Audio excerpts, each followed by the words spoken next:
Chers élèves de seconde, bonjour. Eh bien, félicitations à tous pour vos talents qui ont été sollicités cette année et qui vous ont permis, à quasiment la grande totalité d'entre vous, d'obtenir ce que vous vouliez pour votre passage en première. Allez, encore quelques séances sur les probabilités et ensuite je ferai une dernière séance d'adieu pour cette année. Je suis désolé de ne pas avoir pu vous revoir tous, mais on se reverra probablement dans les couloirs l'année prochaine et sinon en classe de première si vous avez la chance de m'avoir. Allez, c'est parti. On corrige d'abord les exercices sur les droites. Sur ces exercices de droite, voici la correction à disposition. Ça enregistre là, oui, pardon. Voici la correction à disposition. Exercice sur les droites. Alors, ce que l'on a raconté la dernière fois, je vais mettre les exercices ici à côté de la correction. Voilà. Alors, indiquez si le vecteur U est un vecteur directeur de la droite AB. Eh bien, si vous avez compris, un vecteur est directeur d'une droite s'il a la même direction. Et donc, pour savoir si le vecteur U a la même direction que la droite AB, il suffit de tester si U et le vecteur AB sont collinéaires. C'est ce que nous avons fait ici. Le vecteur AB de coordonnées 2, 5, le vecteur U de coordonnées -2, -5. On n'a même pas de test de collinéarité à faire, de déterminant à calculer. Il est clair que AB est égal à -U. Les vecteurs sont collinéaires, donc U est bien un vecteur directeur de la droite AB.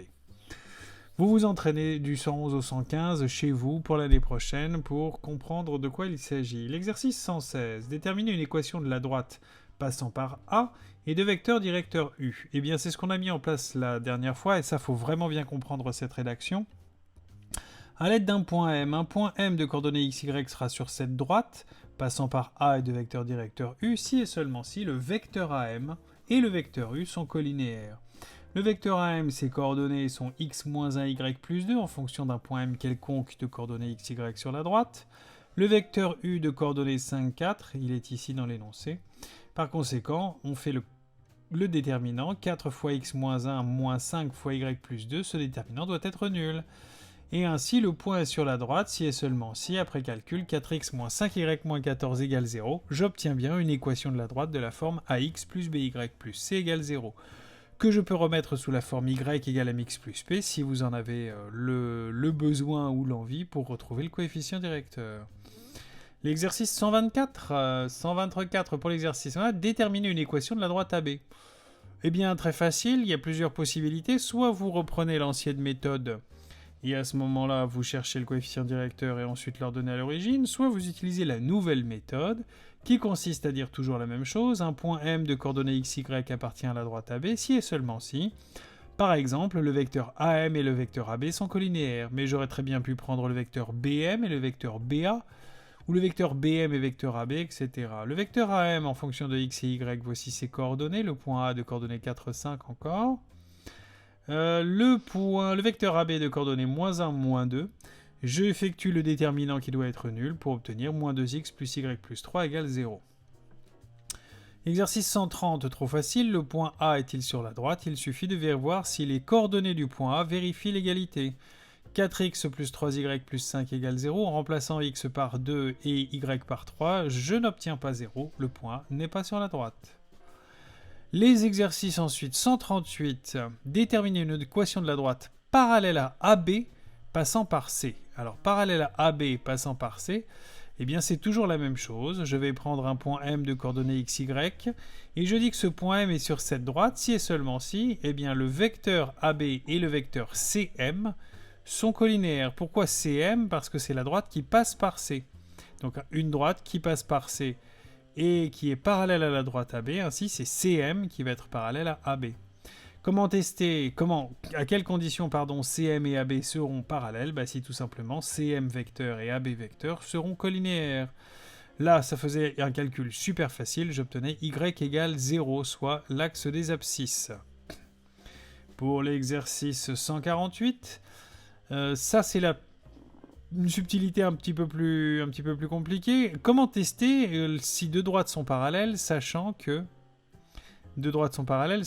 leur équation cartésienne? Alors, première possibilité, je détermine les coefficients directeurs et deux droites sont parallèles si et seulement si elles ont même coefficient directeur. Mais une autre possibilité consiste pardon, à tester la collinéarité de deux vecteurs directeurs. Or, ce qu'on a vu la semaine dernière, c'est que si j'ai une équation de la forme ax plus by plus c, je vais grandir un peu, ax plus by plus c égale 0, eh bien, moins ba me donne les coordonnées d'un vecteur directeur. C'était une démonstration du cours que je vais montrer après. Moins ba est un vecteur directeur. Ce qui signifie que pour la droite D1, pour trouver un vecteur directeur, il suffit de prendre le vecteur de coordonnées moins 1, 7. Ce n'est pas le seul, bien sûr, n'importe quel vecteur collinéaire à ce vecteur sera aussi un vecteur directeur, mais moins 1, 7 me donne un vecteur directeur de D1. Si je regarde D2, de la même manière, moins 5, 1 me donne un vecteur directeur de D2. Ainsi, comment savoir si les deux droites sont parallèles, c'est-à-dire si elles ont la même direction? Eh bien, il suffit de comparer la direction des vecteurs directeurs. Et ça, je sais faire grâce au déterminant. Les droites seront parallèles si et seulement si les deux vecteurs directeurs de ces droites seront collinéaires, si et seulement si leur déterminant est nul. Ce qui m'amène à faire le calcul suivant. Ici, moins 1, 7 pour le vecteur directeur de D1, moins 5, 1, j'ai bien pris moins 5, 1, oui.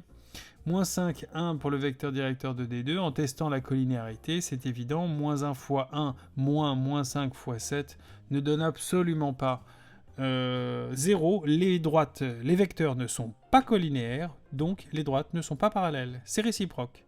Les droites sont parallèles si et seulement si les deux vecteurs directeurs sont collinéaires. Et enfin pour le 152, 4x plus 2y moins 5 égale 0, et le point A de coordonnées 1, 1, déterminer une équation qui est parallèle à cette droite d'équation donnée et passant par ce point-là. Eh bien, ça va être la même chose, un point M de coordonnées xy appartient à cette droite que j'ai appelée D', si et seulement si. Comme la droite doit passer par le point A, ça fait le vecteur AM qui doit être de même direction qu'un vecteur directeur de D. Or, toujours avec la même propriété, moins 2, 4 me donne un vecteur directeur de D.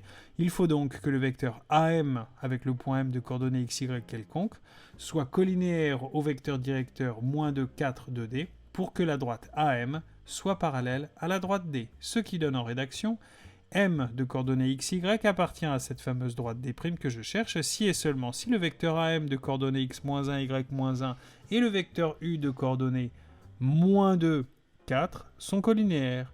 Après calcul de déterminant, j'obtiens 4x plus 2y moins 6 égale 0.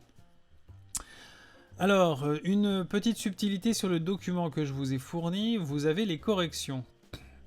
Donc, vous avez plein d'autres exercices. La première page, ce sont des exercices purement techniques d'entraînement pour comprendre ces droites cartésiennes et ces vecteurs directeurs. C'est cette page-là qu'il faut savoir faire avant d'entrer en première. Même si on vous dit on va reprendre les chapitres, toutes les secondes n'auront pas vu les mêmes chapitres, n'auront pas revu ou n'auront pas non vu les mêmes chapitres pendant le confinement, donc il faut quand même être paré et super prêt.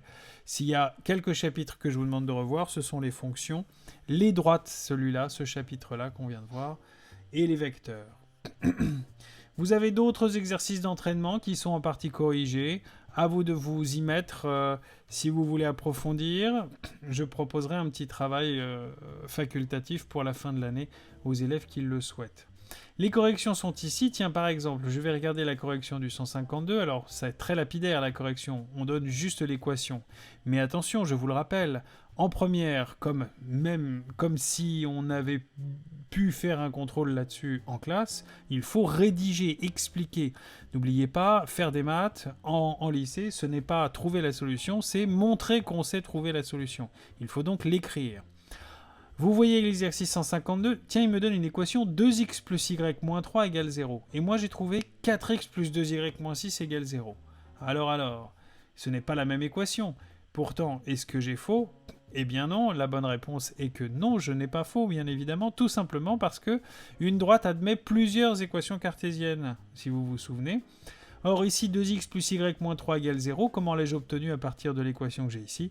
En divisant par 2. Si je divise cette équation par 2, j'obtiens une équation équivalente. Et l'équation équivalente, 2x plus y moins 3 égale 0. Elle est un petit peu plus simple, les coefficients sont plus petits, mais ça revient exactement au même. Les deux équations sont bien deux équations d'une même droite.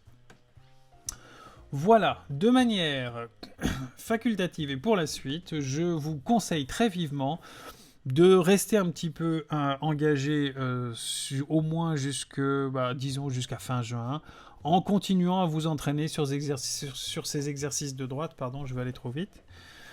Continuez à vous entraîner sur les différentes applications de cours directes de cette feuille, et puis les exercices suivants qui vous permettent d'approfondir cette histoire, cet outil d'équation cartésienne, pour vous montrer qu'une équation de droite de la forme ax plus by plus c égale 0, et pas toujours sous la forme y égale mx plus p, eh bien c'est parfois très pratique dans certains exercices. La configuration de Papus est un petit peu plus compliquée, des lignes de niveau, alors là il y a de quoi vous amuser pour les élèves, pour les professionnels qui veulent approfondir. Sachez que les exercices que vous avez sous les yeux sont des exercices qui sont tirés d'un livre de première, mais de l'ancien programme, car ce chapitre était en première S il y a 2 ans, et maintenant il est passé en seconde.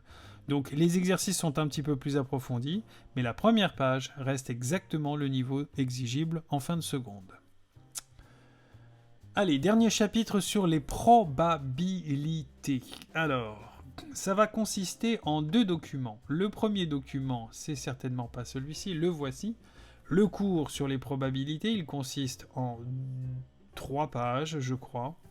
Donc il n'y a pas grand-chose à savoir. Et une deuxième feuille d'exercices et d'activités. Franchement, si vous faites le tour de ces 2 feuilles, vous maîtrisez ce qu'il faut savoir en probabilité pour l'année prochaine. Nous allons commencer ce chapitre de probabilité par un petit rappel de cours sur l'échantillonnage. Si vous vous souvenez, lorsqu'on réalisait une expérience aléatoire un certain nombre de fois, un très grand nombre de fois, la fréquence d'apparition d'un événement semblait se stabiliser autour d'une valeur P proportion. L'intervalle de fluctuation, qui était très grand lorsque je réalisais l'expérience un petit nombre de fois, était de plus en plus petit.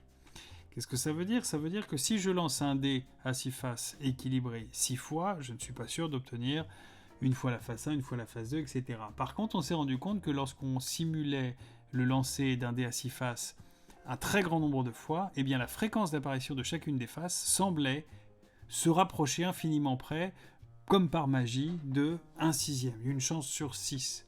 Eh bien, c'est pour ça qu'on dit une chance sur 6 quand on lance un dé à 6 faces. Ce n'est pas parce qu'il y a simplement 6 faces, le dé pourrait être déséquilibré. C'est tout simplement parce que lorsqu'on réalise l'expérience un très grand nombre de fois, la fréquence d'apparition de chacune des faces vient se stabiliser autour d'une valeur qui est fixe, qui devient quasiment fixe lorsqu'on réalise l'expérience un très très grand nombre de fois.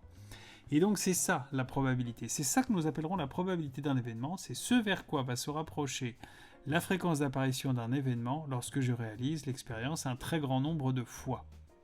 C'est pour ça qu'il faut réaliser une expérience un très grand nombre de fois pour que les probabilités aient un sens. J'ai pas le temps d'en parler là, mais c'est ce qui fait que les casinos ne font jamais faillite. Les compagnies d'assurance non plus. Bref. Allez, on commence le cours. Deux documents que vous allez étudier. Le premier est une feuille de cours qui est à disposition sur le site. Le deuxième, une feuille d'exercice. Je commence le cours sur les probabilités. D'abord, une probabilité, ça nécessite de définir ce qu'est une expérience aléatoire.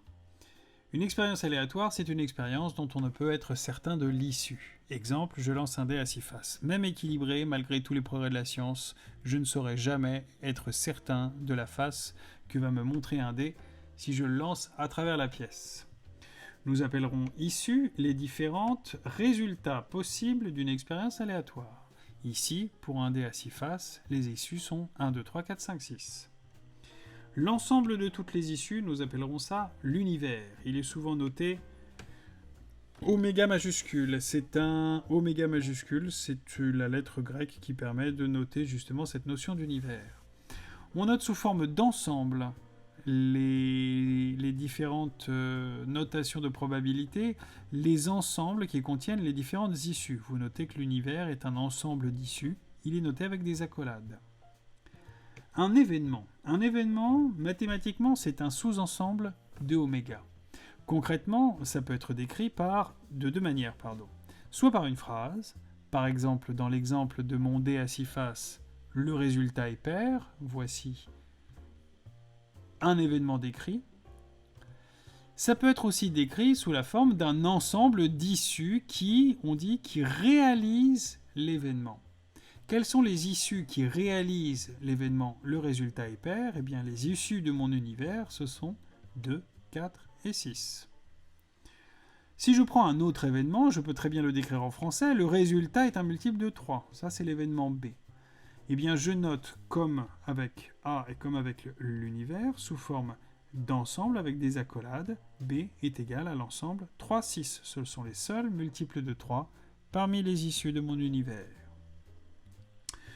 Je passe les choses qui sont... je vais aux choses essentielles pour aller vite, sinon mon cours va durer encore 1 heure. Ce qu'on appelle le contraire d'un événement. Le contraire d'un événement, on le note A avec une barre au-dessus. Et on appelle ça tout simplement A bar, ou le contraire de A. Ce sont toutes les issues qui ne sont pas dans A. Le contraire de le résultat est pair, ça reste classique, ça signifie le résultat n'est pas pair. Et si le résultat n'est pas pair, les issues qui réalisent cet événement sont donc 1, 3 et 5 pour mon dé à 6 faces. Vous pouvez observer que les issues qui sont dans A bar sont toutes les issues de l'univers qui ne sont pas dans A.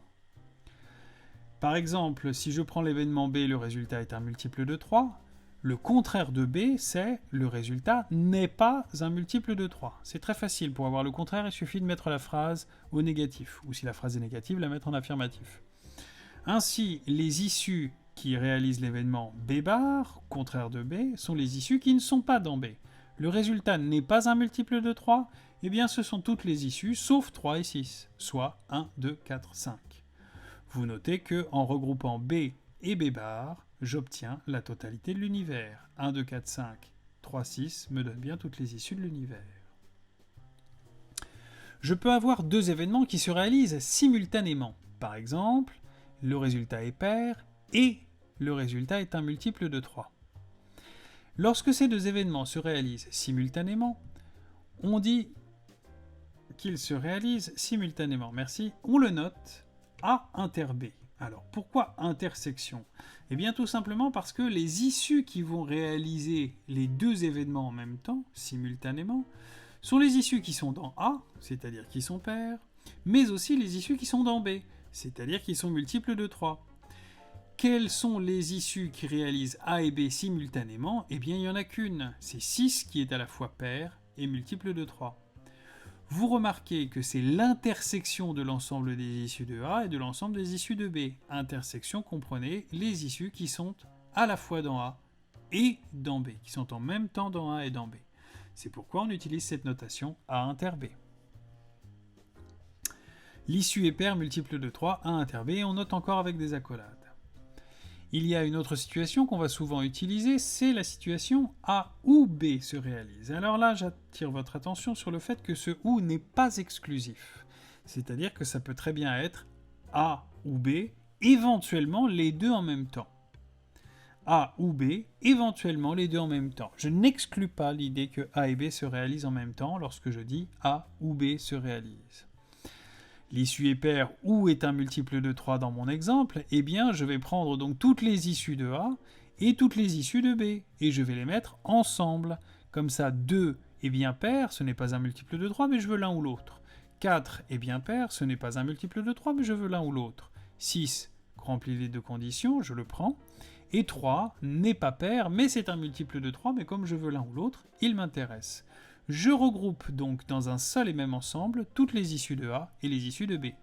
Ça rappelle la notion de réunion d'intervalle, la réunion de réunion d'ensemble, et bien c'est pour ça que l'événement A ou B est noté A union B. On utilise le terme d'incompatible, vous avez un exemple, vous lirez votre cours, incompatible si les deux événements ne peuvent pas se réaliser simultanément, c'est-à-dire si A inter B est égal à, non pas 0, mais attention, l'ensemble vide. Bien, probabilité. Alors, la notion de probabilité. Donc, comme je l'ai dit, la probabilité, ça va être la fréquence, la proportion, le nombre théorique vers lequel va tendre la fréquence d'apparition d'un événement lorsque je réalise l'expérience un très grand nombre de fois. Vous lisez cette loi sur laquelle repose toute l'économie de l'assurance, des assurances et du casino. C'est ce qu'on appelle la loi faible des grands nombres. Bien. Alors, les probabilités, on ne va pas s'amuser à lancer notre dé 24 000 fois pour essayer de déterminer, pour voir qu'on a bien une chance sur 6. On va quand même coller à certains modèles et à certaines intuitions. Un dé équilibré à 6 faces, oui, on va supposer que la probabilité est de 1 sixième, 0,166666, là. Et on aura raison si on lance le dé un très grand nombre de fois. On verra que la loi faible des grands nombres s'appliquera. Alors, quelques règles pour attribuer une probabilité à une issue possible. Une chance, combien de chances sur combien j'ai que l'événement se réalise. Alors, si au cours d'une expérience aléatoire, j'ai n issues possibles, et je vais noter P1, P2, Pn, leur probabilité. Première règle, il est évident, une probabilité doit être comprise entre 0 et 1. Une probabilité négative, ça ne veut rien dire. Une probabilité supérieure à 1, je rappelle que c'est une fréquence, donc ça ne doit pas être supérieur à 100%, soit 1. Un événement a 150% de chance de se produire, mathématiquement, ça ne veut rien dire. Deuxième règle, il faut que la somme de toutes les probabilités de mes issues possibles soit égale à 1. Évidemment, il faut que tout l'univers soit représenté, que toutes les issues soient couvertes. Donner toutes les probabilités de toutes les issues d'une expérience, c'est ce qu'on appelle établir, là je suis toujours en jaune, merci, loi de probabilité d'une expérience aléatoire. Par exemple, je décide d'établir la loi de probabilité d'un dé à 6 faces, mais cette fois-ci qui n'est pas équilibré, qui est truqué. Alors, je décide, tiens, je vais alourdir le dé d'un côté pour que la face 2 apparaisse un peu plus de fois, avec une chance de 3 dixièmes, 3 chances sur 10, 0,3. Et j'attribue ainsi des probabilités différentes pour chacune des faces. Attention, je ne peux pas le faire n'importe comment, il faut que chacune des probabilités bien sûr soit comprise entre 0 et 1, et il faut que la somme de toutes les probabilités soit bien égale à 1, pour que j'ai couvert toutes les possibilités, toutes les issues possibles. Pour déterminer la probabilité d'un événement donné, tiens par exemple si je reprends mon événement l'issue est paire, eh bien c'est très facile, c'est noté P de A comme une fonction, comme ici, là, P de A, et c'est la somme de toutes les probabilités qu'il contient. Par exemple, des issues qu'il contient, pardon. L'issue est paire, on sait toujours que A, ça n'a pas changé, c'est toujours 2, 4, 6. Par contre, 2, 4 et 6 n'ont pas les probabilités d'une chance sur 6. Ils ont une probabilité de 0,3, 0,2 et 0,2 respectivement. C'est bien que la probabilité que l'événement A se réalise, c'est la probabilité de 2 plus la probabilité de 4 plus la probabilité de 6, et d'après mon tableau de détruqué, ça fait 0,7. Ainsi, la probabilité de l'événement A est égale à 0,7. 7 chances sur 10. Ce qui m'intéresse surtout maintenant, c'est la notion d'équiprobabilité. Bien évidemment, si le dé n'est pas truqué, on va admettre, on le sait de manière intuitive, que toutes les faces ont autant de chances l'une que l'autre de sortir. Toutes les issues ont autant de chances de se réaliser. Dans cette situation-là, on appelle ça une situation d'équiprobabilité. Équiprobable. Les issues sont équiprobables. Évidemment, si j'ai 6 issues possibles, eh bien, toutes les faces ont une chance sur 6. Si j'ai n issues possibles, la probabilité de se réaliser est d'une chance sur n, 1 sur n. Si je lance 2 dés équilibrés à 6 faces, si vous vous souvenez, 2 dés équilibrés à 6 faces, on avait vu qu'il y avait 36 issues possibles. Attention, 1, 3 et 3, 1, ce n'est pas la même issue, car les 2 dés sont différents. Imaginez qu'il y a un dé bleu, un dé rouge, 1 bleu, 3 rouges et 3 bleus, 1 rouge, ce n'est pas le même événement physique, ce n'est donc pas la même issue possible. La probabilité de A, la probabilité d'une issue d'un couple sur mon lancer de 2 dés équilibrés à 6 faces, elle est donc de 36 issues possibles, soit une chance sur 36. Ainsi, si je veux la probabilité de l'événement A, la somme des 2 dés est égale à 4. A, c'est bien, hop, accolade, le couple 1-3, 2-2, mais aussi le couple 3-1, on peut noter ça comme des coordonnées, puisque 1-3 et 3-1 sont différents. Et la probabilité donc de l'événement A, c'est la somme des probabilités des 3 issues, soit 3 chances sur 36. C'est une fraction, c'est un nombre, je peux simplifier la fraction, une chance sur 12. Voilà ce que vous avez à savoir. Appliquez ceci. Alors appliquez ceci dans la feuille d'exercice. La feuille d'exercice, vous avez d'abord, c'est pas dans l'ordre mais c'est comme ça, 2 exercices, événements et probabilité. Je vous demande une situation d'équiprobabilité, on pioche une carte au hasard dans un jeu de 52 cartes. Alors n'oubliez pas de déterminer, ça c'est l'expérience aléatoire. On pioche une carte au hasard dans un jeu de 52 cartes. Les issues possibles, l'univers, ce sont les 52 cartes. On suppose, puisque c'est au hasard, que chaque carte a la même probabilité d'être choisie. Par conséquent, on est en situation d'équiprobabilité où chaque carte a une probabilité de 1 sur 52. Je vous laisse découvrir dans le vieux jeu de bridge de votre grand-mère comment est composé un jeu de cartes de 52 cartes si vous ne le savez pas. Tous les ans, j'ai des surprises. Il y a des élèves qui ne savent pas combien il y a de cœurs dans un jeu de cartes, voire qui ne savent pas combien il y a de rois dans un jeu de cartes. Bon, pourquoi pas. Et je vous laisse déterminer les probabilités de chacun des événements suivants. Attention, lorsque je dis un pic ou une tête, ça accepte la situation de prendre les têtes de pique. Une tête, c'est valet, dame, roi. C'est pas un jeu de tarot, il n'y a pas de cavalier pour les professionnels. Deuxième exercice, on lance un dé équilibré à 10 faces, numéroté de 0 et 9, ça existe. Les 10 faces sont équiprobables, une chance sur 10, donc ça c'est l'expérience aléatoire. Et on vous donne 4 événements par rapport à cette expérience aléatoire. Premier événement, le nombre est pair. Deuxième événement, le nombre est un multiple de 3. On a repris. Troisième événement, le nombre est inférieur ou égal à 5. Quatrième événement, le nombre obtenu est un diviseur de 12.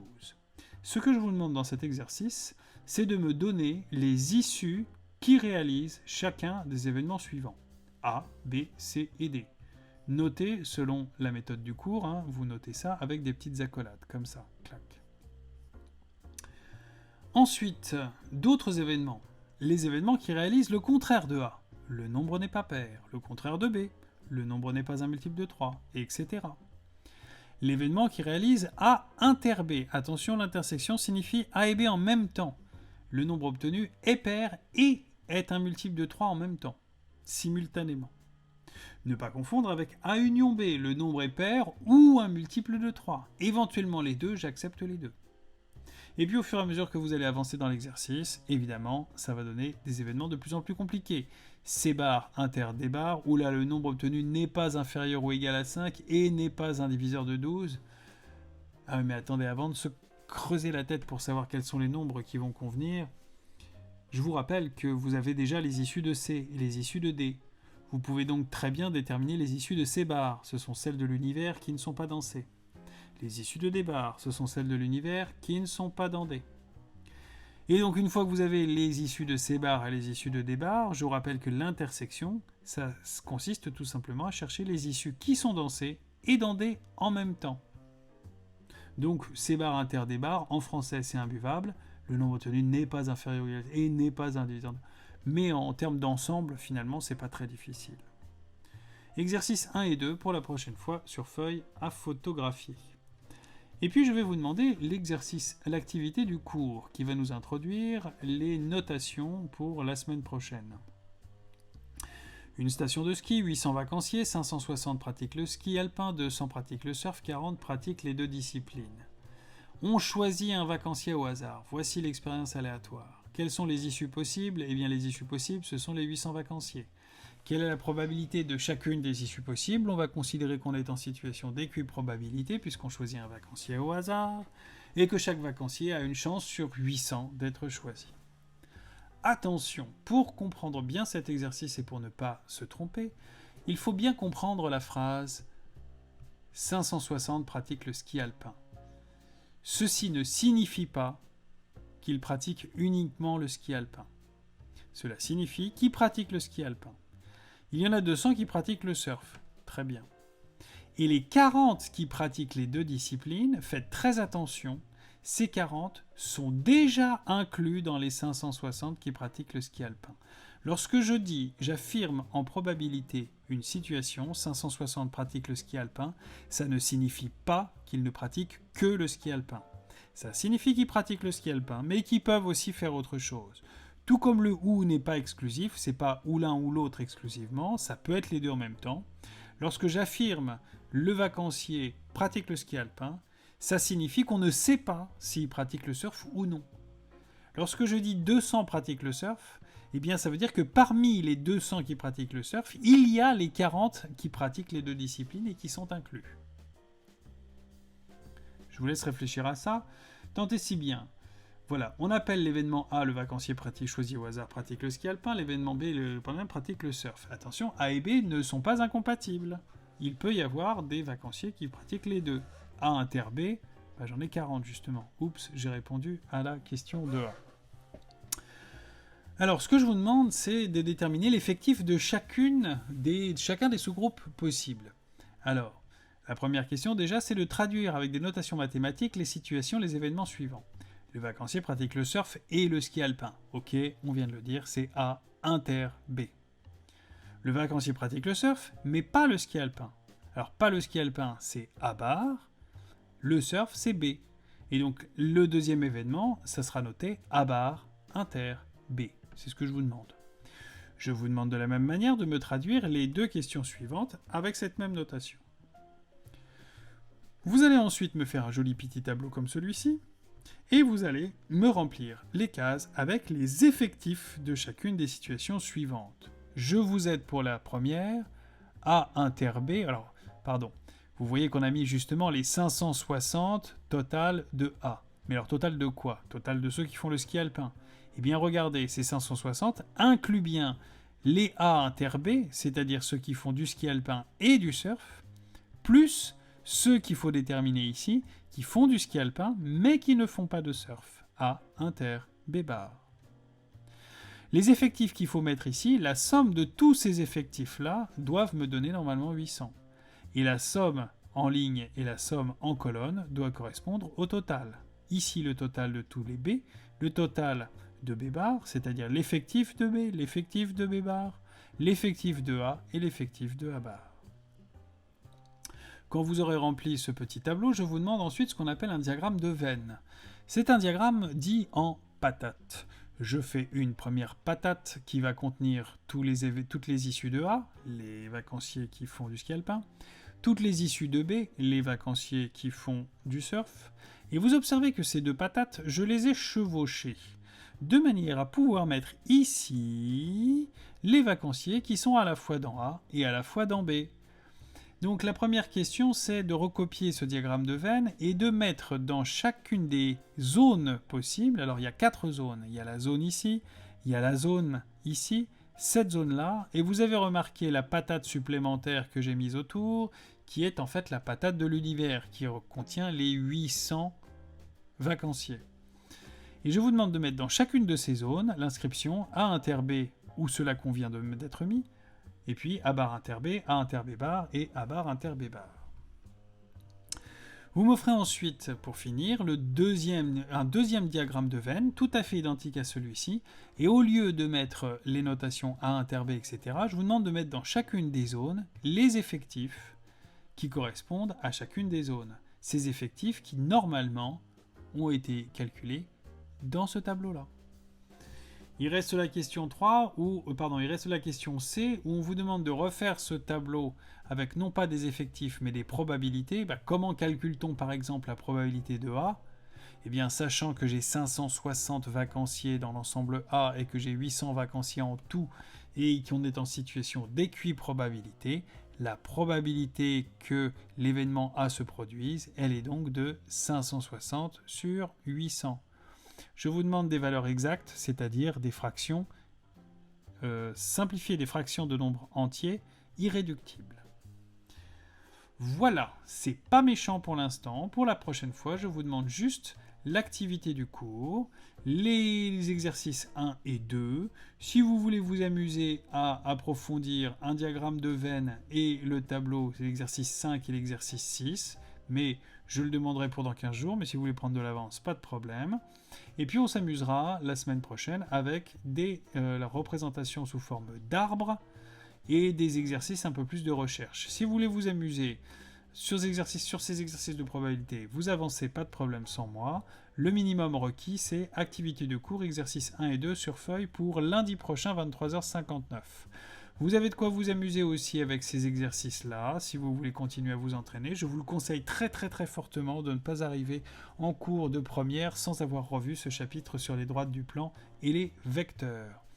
Allez, je lance un pari. Combien d'entre vous vont me rendre leur travail alors que le conseil de classe est passé la semaine prochaine? Je pense que j'en aurai au moins 25. Et oui, j'y crois, je suis comme ça. Eh bien, à la semaine prochaine et bon courage à tous.